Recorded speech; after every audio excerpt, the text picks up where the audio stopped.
Now, I just recently reviewed the brand new Dell XPS 15 9520 here for 2022. Very interesting move to the 12th gen processor. Physically the same as last year, but they got faster RAM, faster storage.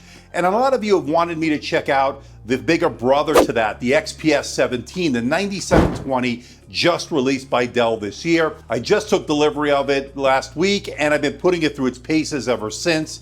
Also got faster RAM, faster storage, and an upgrade to 12th gen processor. We got a UHD Plus display, absolutely gorgeous, 16:10 aspect ratio, touch display, 97 watt-hour battery. Let's see if it all comes together to make it worth your money. Hey everybody, it's Andrew, and this is my review of the Dell XPS 17 9720 here for 2022. Coming up.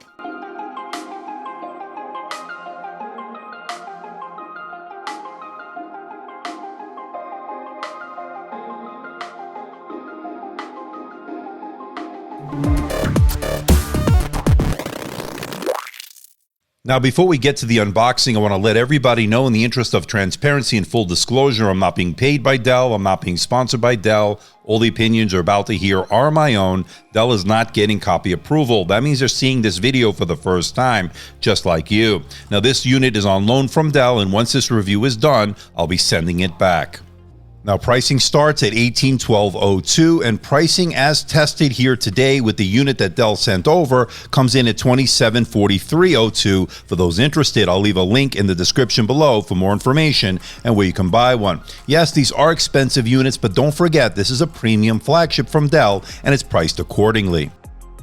Now, I already did a live unboxing of this unit on my channel the other night. For those that missed that live stream, I'll leave a link of the replay in the description below. Now, packaging once again is very premium, just like we saw with the XPS 15. Now, opening the lid, you are greeted by the unit itself, but let's see what else you get inside the box. You get some documentation. You also get an adapter in the box that gives you a USB-A and an HDMI port, and it connects via Type-C. And you get a 130 watt USB-C power adapter, the same one included with the Dell XPS 15 that I just recently reviewed.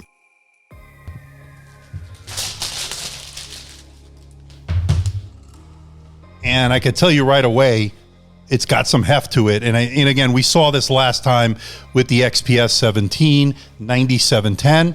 Got the XPS logo there. And the build quality is once again excellent. There is no flex in the chassis. This is built rock solid, and the looks are pretty amazing on this. A very premium high-end look. There's no doubt about it. Now, these are not the lightest laptops out there in terms of the weight, but for a 17-inch laptop, they are very portable when you compare it to others in this category. Now, the Full HD Plus model with the non-touch display comes in at 4.87 pounds or 2.21 kilograms. The unit we have here today with that UHD Plus touch display comes in at 5.34 pounds or 2.42 kilograms. And here you can see it next to its predecessor, the 9710 from last year in 2021. As you can see, they're physically identical to each other. Just wanted to show you them side by side, just to make sure that there are no differences between the two. And as you can see here, there are none. So there you go.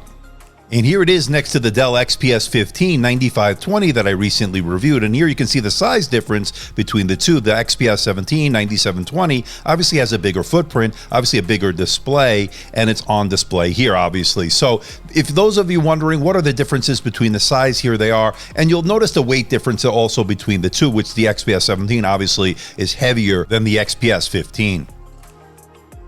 And when it comes to the ports, it's the same as last year. On the left side is a Kensington lock port and two Thunderbolt 4 USB-C ports that are full function. They support data, charge, and display out.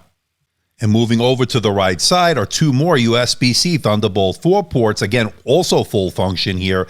And of course, you get a full-size SD card reader, which we love to see. And finally, a 3.5mm microphone headphone combo jack. Now, notably missing, there's no USB-A, there's no HDMI, but those are included in that included adapter in the box. Now, there are 8 T5 Torx screws to get inside this laptop. You need to remove them, remove the bottom plate, and you're in. It wasn't too hard. It wasn't on too tight. I thought the XPS 15 was on a lot tighter. This was easier to take off. And once you're inside, you'll see that you have 2 RAM slots and you have 2 SSD slots for you as the user to expand out both the RAM and the storage, which you like to see. Now this year it's running faster RAM. It's the DDR5 4800 RAM running in dual channel mode. It's also the Rank 8 RAM, which is the faster RAM we like to see, and it's working really well. Now my review unit sent over by Dell has 32 gigabytes of RAM. Now you can go up to 64 gigabytes according to Dell's website. And in addition to faster RAM, it also has faster storage. It now has PCIe Gen 4 support. And as you see from these reads and writes, the included 1 terabyte SSD is blazingly fast. And it has killer Wi-Fi 6 along with Bluetooth 5.2, but unfortunately it's soldered into the motherboard, meaning you cannot upgrade it down the road. Now it does have Wi-Fi 6, not Wi-Fi 6E, which is a little bit of a miss, but both are working excellent. I've had no issues in terms of any of the connections or the speeds on both the Wi-Fi or the Bluetooth. All right, let's get into the performance, and we're seeing better results in both the single core and multi-core performance with this 12th gen processor, the Core i7-12700H here in 2022.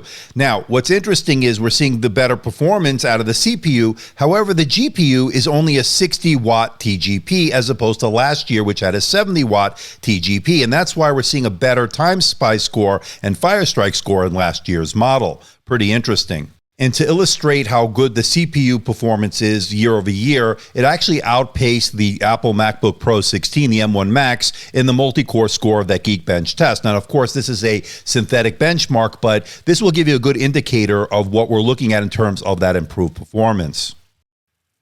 And it took 8 minutes and 49 seconds to render a 10-minute video in Premiere Pro, an H.264 4K video, which was 32% faster than last year's model, the 9710.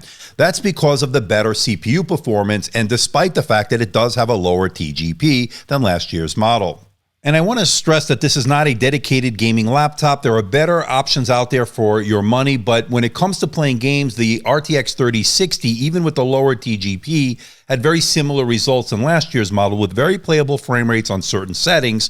So you definitely can game on this when you're not doing some work on this or doing some creative work. You can definitely get some gaming in, that's for sure. But again, not a dedicated gaming laptop. And just like last year's model, this employs vapor chamber cooling. And when I ran the Prime 95 stress test to see if this will thermal throttle under heavy load, it would reach a core temperature of 91 degrees Celsius, and then it would drop down to anywhere between 72 and 75 degrees Celsius, maintaining a cooler temperature, lowering the clock speeds to get to that cooler temperature, so there will be some thermal throttling. And the end result of the lower temperatures is cooler surface temperatures, as you see here. A couple of warm spots here and there, but overall, cool surface temperatures. And Dell gives the user a lot of control in terms of those thermal profiles, having a cool, optimized, quiet, and ultra performance mode for you to control the amount of fan noise and how hot this gets. So even under the ultra performance mode, it remained relatively quiet, never going above 47, 48 decibels. That's actually pretty good and better than a lot of its competition. Now the battery life is pretty interesting. It has the same 97 watt-hour battery than it did last year in the 9710, and it did 7 hours and 2 minutes on my continuous web surfing test over Wi-Fi at 150 nits. That's not quite as good as last year's model, which did 7 hours and 36 minutes on that same test. But if you go with that Full HD Plus non-touch model that Dell offers for this year as well, that would do 10 hours and 15 minutes on that test, whereas in real-world mixed usage, that would equate to, I would say, anywhere from 7 to 8 hours, whereas this UHD Plus model with the touch screen on it, that will give you anywhere from 5 to 6 hours depending on what you're doing. But please keep in mind, everybody's use case is a little bit different, so your mileage may vary. Now, if you do need to plug in, the supplied 130 watt USB-C power adapter takes about 1 hour and 42 minutes to give you a full charge. Not too bad. Now you get two options when it comes to the display. You get a Full HD Plus option, which is 1920 by 1200. It's a 500 nit display, anti-glare coating on it, and it's also a non-touch display. Or you can get what we have here today, a UHD Plus display with a resolution of 3840 by 2400, also an Infinity Edge display, but this one is a touch display with an anti-reflective coating and also rated at 500 nits. And I actually measured 501 nits, so the claimed 500 nits is accurate, and I didn't notice too much glare or reflections, but of course not totally eliminated. In certain lighting conditions, you will notice it, something to be aware of. And the numbers I'm seeing on this display are simply excellent. Really deep blacks, good white point, excellent contrast, and a low delta E score of 0.48, making this an extremely color accurate display. And we got excellent coverage of the color gamut, 100% sRGB, 100% Adobe RGB, 96% of the DCI-P3 wide color gamut, and 98% NTSC. So if you're a content creator that does Lightroom, Photoshop, video editing, color grading, this is the panel you want to choose. It's that good. And it's an HDR 400 display. Watching high dynamic range content, as you see here, has simply been spectacular. Watching Netflix, Amazon, and YouTube in HDR has been great on this laptop. And as I mentioned earlier, it's a touch display that's super responsive. Pinch to zoom worked really well, and navigating through the OS with your finger worked as advertised. Now, the only thing I could maybe criticize Dell on with this excellent panel is the fact that it's a 60 Hz refresh rate, same as last year and the year before that. There's no option for a higher refresh rate, say a 90 Hz or 120 Hz, to give you that really smooth gameplay, the really fluid experience when navigating through the OS. And I think they did that obviously to save battery life, as having a high refresh rate certainly eats through the battery. But having the 60 Hz refresh rate is not such a bad thing, especially if you're a content creator that's going to do video editing, Lightroom, Photoshop. You don't necessarily need that higher refresh rate. And again, battery life is at a premium right now, so I understand the move to stick with that 60 Hz and not move to a higher refresh rate. And unlike the XPS 15 9520 that I just reviewed, there's no OLED option like you get with that XPS 15. Would be nice here on a 17-inch, although this is an excellent panel, and it's very hard to tell the difference between the two, although you can see the difference here. The XPS 15 with that OLED display is simply special. This is excellent in its own right, so don't get me wrong, but it would have been nice to have an OLED option. Maybe we'll see one next year, and maybe we will get a higher refresh rate next year as well. So this is the front-facing camera on the brand new Dell XPS 17 9720 here for 2022, a 720p webcam, an IR webcam. That means you can log in with face recognition with Windows Hello. Now, I'm a little bit disappointed, as I was with the XPS 15, in the fact that Dell didn't move to a 1080p webcam like a lot of its competition is, or has been doing, I should say. What do you think about the video quality? What do you think about the audio quality, especially when you compare it to the 9710 from last year, which I'll show you an example of right now. So this is the front-facing camera on the Dell XPS 17 9710 here for 2021. It's a 720p webcam, an infrared webcam. That means you can log in with face recognition. How does it look? How does it sound in terms of the internal mics, noise compression, and so forth, noise cancellation? I want to know what you think about it in the comment section below. Is this good for Zoom? Is this good for your work from home needs? I am curious to know. And I think there's no question here, there's a slight improvement year over year on that 720p webcam that we now have on this, but I think it would have been better to move to 1080p like a lot of its competition did here in 2022. But I'm curious to know what you think. Let me know in the comment section below. I think these definitely can be good for Zoom and all your Skype calls and all your work from home needs. Certainly will get the job done. Just would have been nice to have a 1080p webcam on this. And for those of you wondering, yes, you can open the lid with one finger. And one little difference between this and the XPS 15 is that this goes further back, as you see here, than the XPS 15, a little bit more viewing angle here than you do get on that other model. This actually goes a little bit, maybe like 5 to 10 degrees more than this one. So pretty interesting. Now, as far as the keyboard itself is concerned, once again, I'm a big fan of this keyboard. I like the tactility. I like the key travel. I like having that carbon fiber deck. So that's been really comfortable to rest your wrist when you're typing for extended periods of time.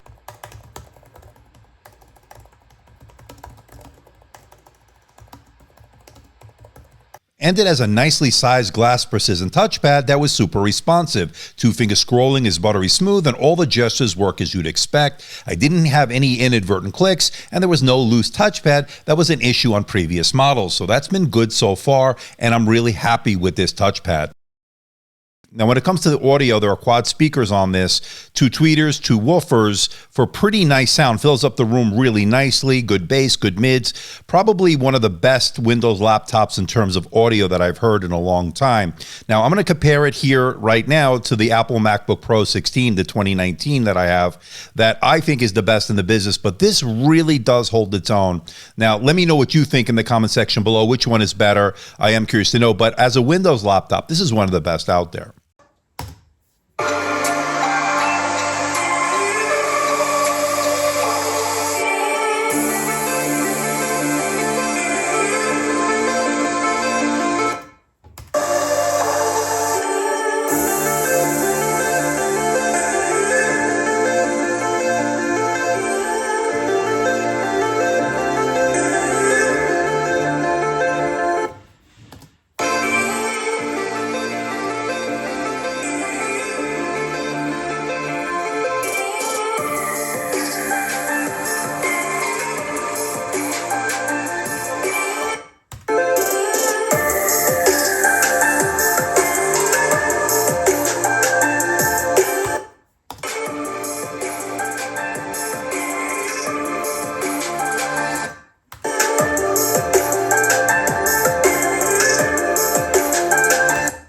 Okay, let's bring it all home. What do I think about the Dell XPS 17 9720 here for 2022? I like the improved CPU performance that you get with this 12th gen processor, although one thing to keep in mind, that GPU, the same as last year, the RTX 3060, has a lower TGP of 60 watts as opposed to 70 watts from last year, and as a result, we're seeing slightly less graphics performance as we did last year. So this is pretty interesting and something to keep your eye on, but the overall performance is improved thanks to that big increase with that CPU performance. That makes up a lot of the difference. Now, it does have that 17-inch UHD Plus display that is absolutely gorgeous. It is color accurate. It has got great coverage of the color gamut. It's a touch display with super micro bezels, giving it a sleek and modern look. You gotta love it.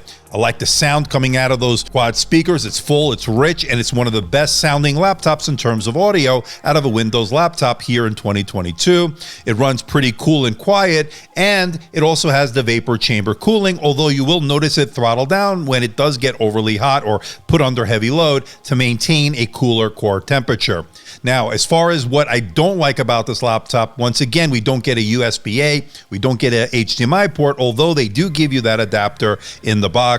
The wireless LAN is not upgradable. There's no webcam shutter, and they're still using a 720p webcam, although it is slightly improved over last year in terms of both the audio and the video, and it can get very expensive, although this is a premium flagship device at the end of the day. But despite slightly less graphics performance and slightly less battery life, this is still an excellent laptop with even better CPU performance this time around. It retains a gorgeous 17-inch display, and this is my editor's choice for the 17-inch laptop category here for 2022, making the Dell XPS 17 worth your money.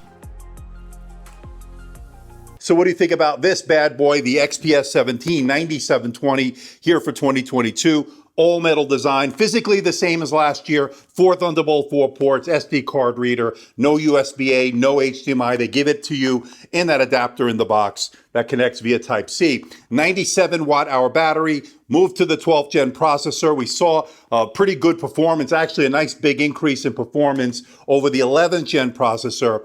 Also the same RTX 3060 GPU from NVIDIA, although this is a 60 watt TGP as opposed to last year, which had a 70 watt TGP. So we're not seeing quite as good graphics performance as we did last year. But as far as battery life is concerned, it has the same 97 watt hour battery. If you want better battery life, go with that non-touch Full HD Plus display.